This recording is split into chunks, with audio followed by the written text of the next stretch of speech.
Hello friends, this is Richa Sharma. Welcome to my channel let's study with Richa. तो आज हम discuss करेंगे स्कूल लाइब्रेरी का ही next topic, that is accession registers. ठीक है, तो स्कूल लाइब्रेरी के जो इंपॉर्टेंट टॉपिक्स हैं वो मैं आपको आज कवर करवा दूंगी। ठीक है, तो चलिए स्टार्ट करते हैं। फर्स्ट इज एक सेशन रजिस्टर। हाँ, चैनल को सब्सक्राइब ना किया हो तो ज़रूर कर लीजिएगा, और सेशन पसंद आए तो लाइक और शेयर ज़रूर कर दीजिएगा। ठीक है, तो अभी हम डिस्कस करेंगे एक्सेशन रजिस्टर। एक्सेशन रजिस्टर क्या होते हैं? एक्सेशन रजिस्टर्स वो रजिस्टर होते हैं जिसमें कि एक बुक के रिगार्डिंग टोटल रिकॉर्ड रखा जाता है कि किस बच्चे ने इशू की है, उस बुक का राइटर कौन था, पब्लिशर कौन था, वर्जन कौन सा था, लेवल कौन सा था, कब वो लाइब्रेरी से इशू करवाई गई है और कब उसको रिटर्न करने की फाइनल डेट है। ठीक है, so accession register is a basic record in the library about the document forming part of its collection. The general practice of library is to have single register in which all type of document whether purchased or received as gift or on exchange are entered. अगर कोई student कोई book उसने खरीदी थी और वो बाद में लाइब्रेरी में जमा करवाना चाहता है ताकि कि बाकी बच्चे पढ़ सकें, तो उसका रिकॉर्ड भी सेशन रजिस्टर में रखा जाता है। किस बच्चे ने रखवाई है, किस किस दिन रखवाई थी, किस टाइम रखवाई थी, किस पर्पज़ पे रखवाई थी, सब डाटा उसमें इंक्लूड किया जाता है। Next is, but some libraries have the practice of using separate accession registers for gifted and for deposited items, कि जो किसी ने अगर किसी ने गिफ्ट की है कोई चीज़, कोई बुक या फिर डिपॉजिट करवाई है तो उसके लिए सेपरेट रजिस्टर्स भी रखे जाते हैं।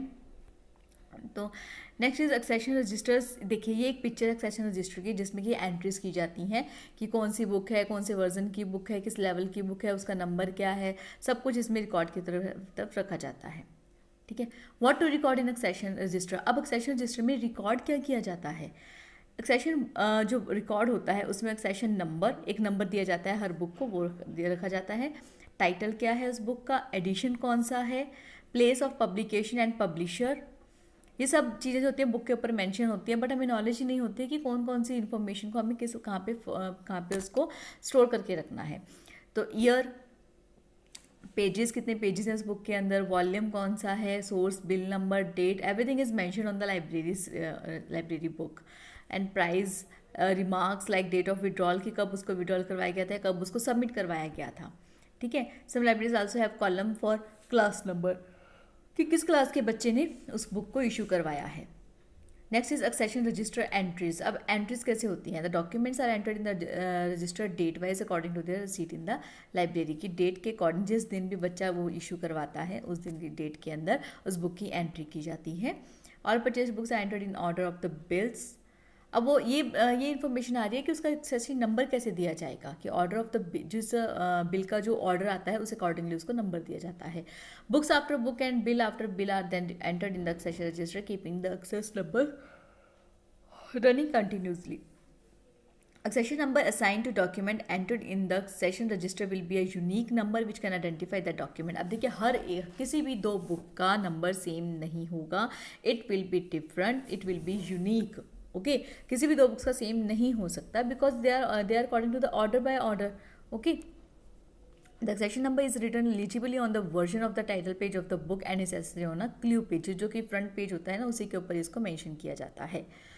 Next is aim of the session register. अब सेशन रजिस्टर का मेन एम क्या होगा? ठीक है, बेसिक एम क्या होगा कि उसके अंदर जो लाइब्रेरी के अंदर जो जो बुक्स हैं, मैगजीन्स हैं, उन सब के रिगार्डिंग इन्फॉर्मेशन को स्टोर करके रखना। ठीक है, जैसे कि जो कंप्लीट इन्फॉर्मेशन एक बुक के रिगार्डिंग क्या क्या इन्फॉर्मेशन होगी, कि बुक का टाइटल क्या है, ऑथर कौन है, पब्लिशर कौन है, कौन से एडिशन की बुक है, कौन से एडिशन का कौन सा वॉल्यूम है, उसमें पेजेस कितने हैं, सोर्स ऑफ परचेज, की किसी बच्चे ने गिफ्ट की है या फिर मैनेजमेंट ने लाइब्रेरी के लिए बुक को परचेज किया है। ये सब जो इन्फॉर्मेशन है ये उसकी बुक की कंप्लीट इन्फॉर्मेशन होती है जिसको कि स्टोर किया जाता है। ठीक है, अब इसका एम क्या होगा, और एम क्या हो सकता है कि जो लाइब्रेरी में कितनी बुक्स हैं उसका स्टॉक चेक हो पाएगा। ठीक है, कितने हमने परचेज की हैं, कितने गिफ्ट की हैं, कितने हमारे पास एट द टाइम अवेलेबल है। ठीक है, कि कितने हमारे पास नंबर स्टॉक में कितनी बुक्स है और नंबर ऑफ बुक्स कितनी है, दोनों में डिफरेंस होता है। ठीक है, through this we can calculate the total amount of money spent on the books और the number of money purchase in the year, की लाइब्रेरी के लिए मैनेजमेंट ने कितनी बुक्स खरीद ली हैं, कितने स्टॉक में पड़ी हैं, उस सब का एक कैलकुलेशन लगाई जा सकती है। Next is it provides complete history of the book, कि बुक को कब रखा गया था उसके, और कब कितनी बार वो बुक यूज़ हुई है। हिस्ट्री में सिर्फ ये चीज़ नहीं आएगी ना कि किसने लिखी है, कितनी बार उस बुक को बच्चों ने इशू करवाया है, मतलब वो यूज़फुल थी या नहीं थी जिसको कि परचेज किया गया है। फर्दर उसके वर्जन्स को जो लेटेस्ट एडिशंस आएंगे उनको खरीदा जाना चाहिए या नहीं जाना चाहिए, ठीक है। इन सब के रिगार्डिंग इन्फॉर्मेशन उसमें उससे हम कैलकुलेट कर सकते हैं। जब एक्सेशन रजिस्टर के अंदर एक बुक के रिगार्डिंग ये सब इन्फॉर्मेशन होगी तो उससे हमें और भी कई इन्फॉर्मेशन मिलेगी कि सबसे यूजफुल बुक कौन सी है, किस राइटर की सबसे ज़्यादा यूजफुल बुक है, क्योंकि जब जो यूजफुल बुक होगी उसको बच्चे ज़्यादा से ज़्यादा पढ़ेंगे, है ना। और दूसरा, अगर कोई बच्चा बुक इशू करवाता है, उससे गुम हो जाती है, तो उसका पता कैसे चलता है? एक्सेशन रजिस्टर में रजिस्ट्री में एंट्रीज चेक करके। अभी लाइब्रेरियन का काम होता है कि अब टाइम टू टाइम रजिस्टर को चेक करते रहना कि कौन सी बुक कब ली गई थी और कब तक उसकी रिटर्न करने की लास्ट डेट थी, ठीक है।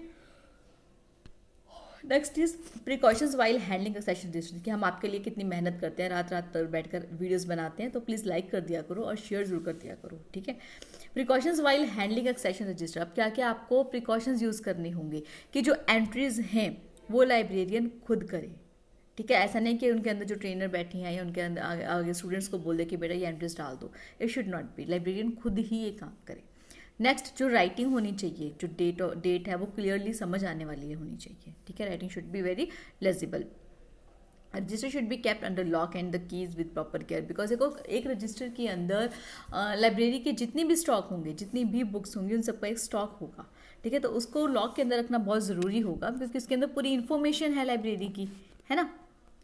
Next is it should be kept well maintained, neat and clean as this is supervised every year by various inspection committees. देखिए इंस्पेक्शन टीम्स आती हैं कॉलेजेस में, यूनिवर्सिटीज़ में, स्कूल्स में चेकिंग के लिए। अब लाइब्रेरी कितनी अच्छी तरह से उसको ऑर्गेनाइज किया गया है ये उसके एक्सेशन रजिस्टर से पता चल जाता है, ठीक है। तो इसको बहुत ही अच्छे तरीके से मेंटेन किया जाना चाहिए और लाइब्रेरियन को जो एंट्रीज को चेक करते रहना चाहिए। तो ये था एक्सेशन रजिस्टर का। ये बहुत छोटा टॉपिक था बट इंपॉर्टेंट टॉपिक है, तो इसको ध्यान से पढ़ लीजिएगा। देखिए आप मेरी वीडियो को 2 या 3 बार अच्छे से सुन लोगे ना तो आप बहुत ही अच्छे तरीके से आंसर को अटेम्प्ट करोगे, I guarantee you for that, okay. तो मेरी वीडियो को खूब बिल्कुल अच्छे से सुन के जाया करो ताकि आपके दिमाग में एक बात से जो दूसरी बात लिंक्ड है वो भी अच्छे से बैठ जाए, ठीक है। और सेशन पसंद आए तो लाइक ज़रूर कर दिया कीजिए। Thank you so much.